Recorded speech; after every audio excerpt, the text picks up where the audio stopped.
So unfortunately during SmackDown, as I didn't watch SmackDown live, I had found out the next morning that there were WWE releases. Now these releases actually though continued on until yesterday afternoon, and I'm hopeful that it's the last of the releases because no one likes seeing people get released from their jobs.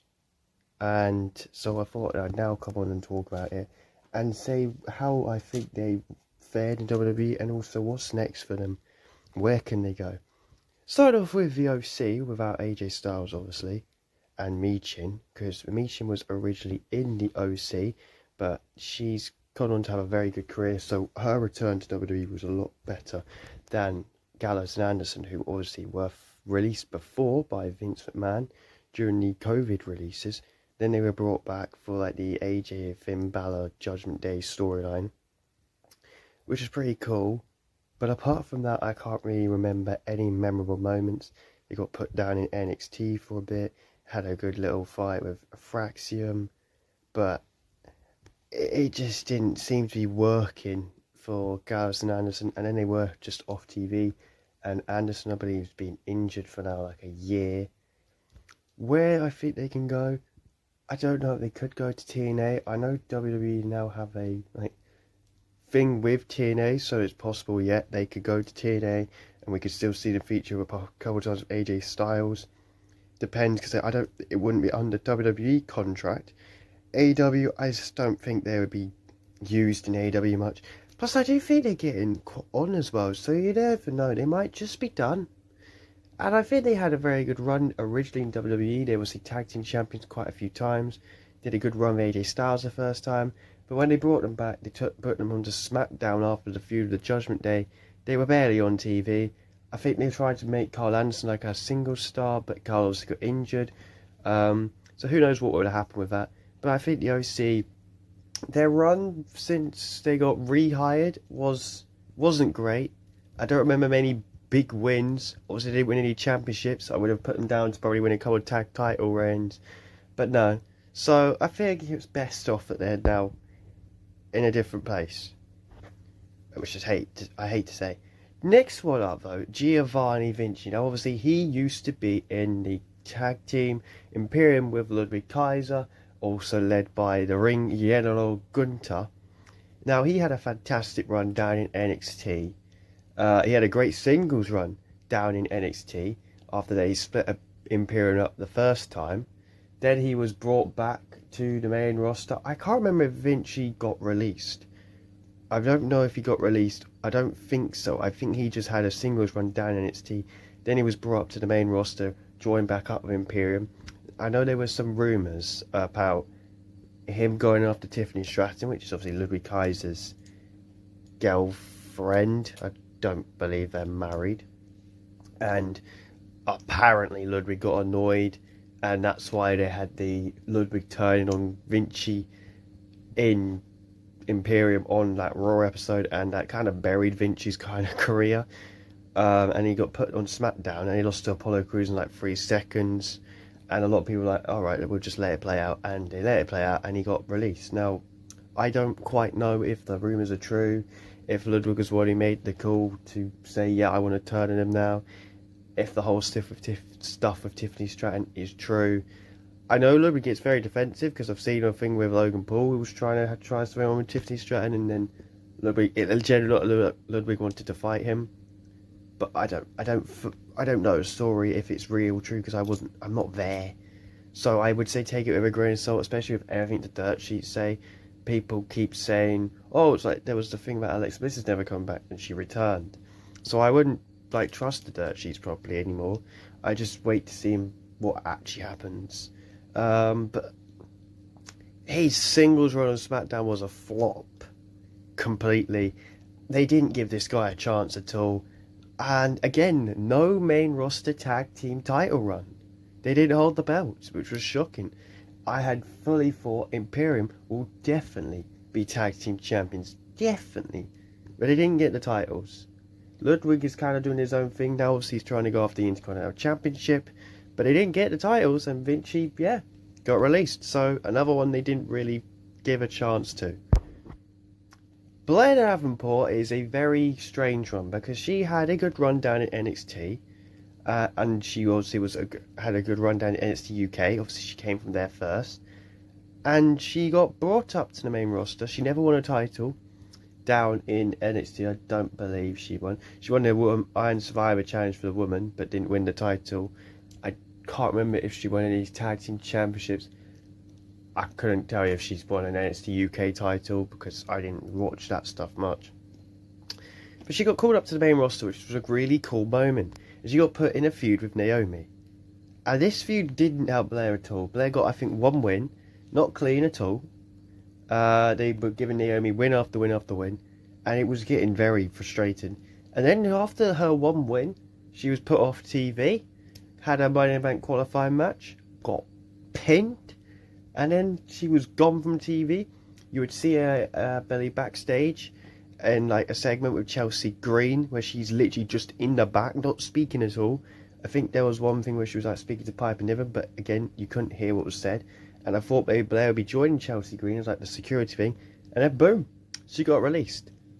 Why would you call someone up from NXT who could definitely have stayed down in NXT to like help the NXT Women's Championship division to just go say, right, well, you're released now?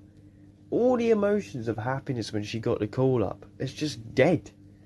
I'm worried for people who get called up from NXT now, because what happens if they just don't have anything planned for them? And if they don't have anything planned for them, why not just send them back down to NXT, which is what they used to do? They did that with Finn Balor. They didn't release Finn Balor in 2019 or 2020, whatever it was. They just sent him back down to NXT. He rebuilt his career, and it helped him so much. Just do it again. Could have done it with Blair Davenport. They should have. Sonya Deville. I think this is the second time she's been released. I can't remember if she was in the COVID cuts. I can't remember if she was actually released before. I know she left the company, but I don't know if it was to be released. I know there was like a story of someone stalking everything, so I can't actually fully remember if she generally got released.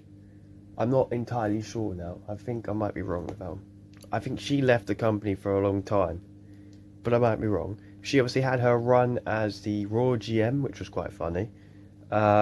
She obviously then joined this new group called PFC, but before that I believe she won the Tag Team Championship with Chelsea Green. I believe Sonya and Chelsea Green were Tag Team Champions for one time, and then obviously she became the leader of this PFC group, which it doesn't get reaction from the crowd. It never does. But I'm going to be honest, Sonya's actually quite a good wrestler, and it did kind of suck to see her on the release list. I believe someone definitely can pick her up. AEW could probably pick her up. TNA could pick her up. I don't think her career in wrestling is done at all. I know she's very good friends with Liv Morgan, so I'm quite interested to see how Liv's going to react to another one of her friends being released from the company. I don't think Sonya's done with wrestling in general. I do think this was probably one of the most surprising ones for a release, because she's actually featured on TV quite a lot. Her last appearance obviously was in the Royal Rumble match for the women, whereas Blair Davenport hasn't featured on TV at all in like a live thing. Vinci, not at all. OC, not at all. So I think Sonya Deville being released when she's kind of been featured weekly on Raw with the PFC group is a very big surprise. I'm still kind of, I guess, anticipating there could be some more releases. If they release the PFC group, it wouldn't surprise me. It wouldn't be a good thing though, because you need women's tag teams. And Sonya and Shayna could have been a good tag team personally. But also, again, you could have sent Sonya down to NXT. You could have put Sonya on SmackDown, given her a singles run, go for like a mid-card women's championship. But no, I don't think this one was a good release. Also, the authors of Pain and Paul Ellering, who were brought back in 2023 to join Karrion Kross's group, have now been released as well. This one was also a big surprise because, yet again, they just came back after, I don't know, they had a lot of injuries before. And I don't know if their run was very good before, because they really watched them. I know they were very good in NXT. They won a lot of NXT titles. I believe they may have won a Raw Tag Team Championship. I know they were in that group with Seth at one point. But their final match was against the Wyatt Six, which they won. And it moved the Wyatt Six to SmackDown. So I do wonder if this release was always planned. I think they've jumped the gun with these two again. I think they could definitely go down to AEW or TNA. But also you could have put them down in NXT. They had a small run in NXT. You could have had them against Fraction. That would have been a good match. Paul Ellering being like a Hall of Famer, being released is kind of crazy. They didn't really do much of him. And again, he could have done a lot with AOP. A lot. Lastly, we've got two more which were a bit surprising, the late ones. Isla Dawn being released. Not Alba Fire. I don't really understand why you release Isla Dawn. She's in a tag team with Alba Fire. You need women's tag teams. Oh, let's go release one of the half of a women's tag team, who, by the way, won the women's tag titles just last year in Scotland. We have a great moment. Oh, we're going to release her though. So I'm a bit worried about Alba Fire. Unless they're going to give Alba like a nice little singles run, go for the mid-card title, maybe the Intercontinental Championship or the US title. But I don't know. I was a bit surprised with Isla Dawn being released as well, because they were featured prominently on TV quite a bit. But then, yeah, again, they were then taken off TV. I think they got sent down to NXT, and I thought they'd have a little run in NXT. Could have built up the NXT women's division for tag title shots. I believe they faced the Meta Girls. Maybe this was the problem, they're bringing up people from NXT, but they're having to release people. Why not just bring up some people and then demote some people instead of release them?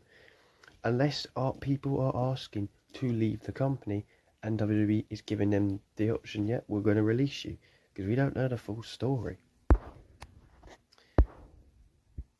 And finally, Cedric Alexander, who had been in WWE for 8 years, won an NXT Cruiserweight Championship, won Raw Tag Team Championships, had some fantastic matches, was having a good run down in NXT with Javon Evans. I'm not quite sure we've released Cedric, unless again he's asked for his release and they've granted it, because he was having a great time with Javon Evans. I'm interested to see what they do with Javon Evans now, because it does seem a bit weird, like how we're going to go the Ethan Page storyline, unless we're going to be like, oh yeah, Ethan Page basically wrote Cedric Alexander out of the company.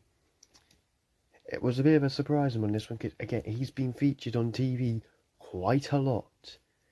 So, and he's very good. So I can definitely see him going to AEW. We're going to probably get the rebirth of the Hurt Business, because they've already got Shelton, they've already got MVP, they've already got Bobby Lashley. They're going to probably have Cedric Alexander. But Cedric is definitely one who I would have kept in the company, unless again he wanted to leave. So there's some people I can say who could definitely go on to other companies, and some who I'm just very confused by what they're going to do next. But Cedric Alexander was one of those who I really enjoy watching in the ring, would always have a great match. Could have had another Cedric versus Aleister Black match, but we're not going to get that. I don't understand. I mean, the releases keep happening just before WrestleMania or after WrestleMania. It's been all the way since 2020, so I know it's a common thing now, but surely you could find something for them down in NXT, going in TNA. Maybe they will be in TNA, because you got people like Ridge Holland who's still a wrestler. For Christ's sake, Ridge is shite in the ring. Got Nikita Lyons, terrible in the ring. You're releasing Cedric Alexander. So that's why I'm kind of hoping they've asked for it to be released. But there we go. We'll see what happens for the rest of the week. Hopefully there's no more releases. And yeah, bye.